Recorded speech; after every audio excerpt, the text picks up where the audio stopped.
हमारे नौजवानों की एक नहीं दो परीक्षाएं होती हैं।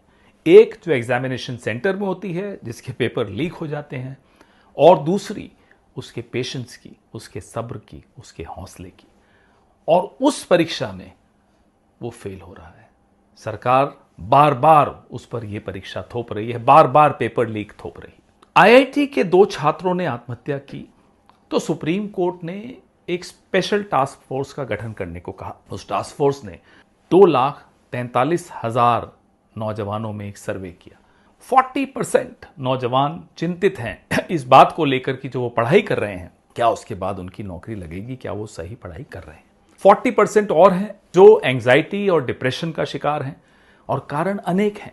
बड़ी बड़ी डोनेशंस, पेपर लीक, बस और ट्रेन के सफर की जो आपने पटना में हालत देखी, और उसके बाद नौकरी न मिलने का डर। ये तमाम कारण ऐसे हैं जिससे ये बताते हैं कि 2013 में आत्महत्याएं जो नौजवानों ने की वो 8,400 थी। वो बढ़कर 2024 में 14,488 हो गई।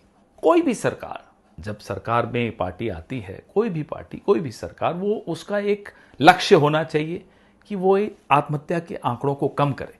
किसान आत्महत्या एक बहुत बड़ा मुद्दा, इसमें कोई शक की बात नहीं, लेकिन आप हैरान होंगे ये जानकर कि हमारे नौजवानों की आत्महत्या का आंकड़ा किसानों से कहीं ज्यादा आगे बढ़ चुका है। यही कारण है कि 24 से कम की उम्र की डिप्रेशन के केसेस 75% है। 75% लोग जो डिप्रेशन का शिकार हैं, अवसाद का शिकार हैं, वो 24 से कम उम्र के होते हैं। क्यों? क्योंकि ये एक ऐसी नाजुक उम्र होती है जब आपके चारों तरफ और आपके अपने शरीर में, आपके मन में, आपकी सोच में बहुत भारी परिवर्तन हो रहे होते हैं। जिस तरह से, जिस नज़रिए से आप लोगों को देखते हैं, जिस नज़रिए से लोग आपको देखते हैं, समाज आपको देखता है, वो दबाव आप पर रहता है। और उस पर परीक्षा का दबाव, उस पर पेपर लीक का दबाव, उस पर एक अनसर्टेन फ्यूचर का दबाव, और एक इनसेंसिटिव सरकार का दबाव। परीक्षा पे चर्चा, अरे साहब परीक्षा पे चर्चा आप क्या करेंगे? आपने दी है कितनी परीक्षाएं जिंदगी में?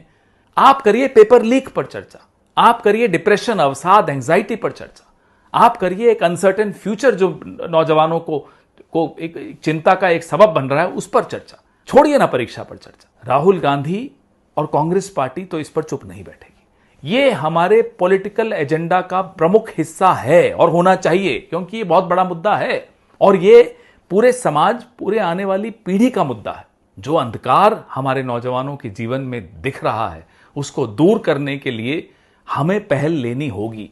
आज कोटा में राहुल जी एक संवाद कर रहे हैं नौजवानों के साथ, ये वही पहल है। उस अंधेरे में एक चिराग जलाने की कोशिश है, का पहला कदम है।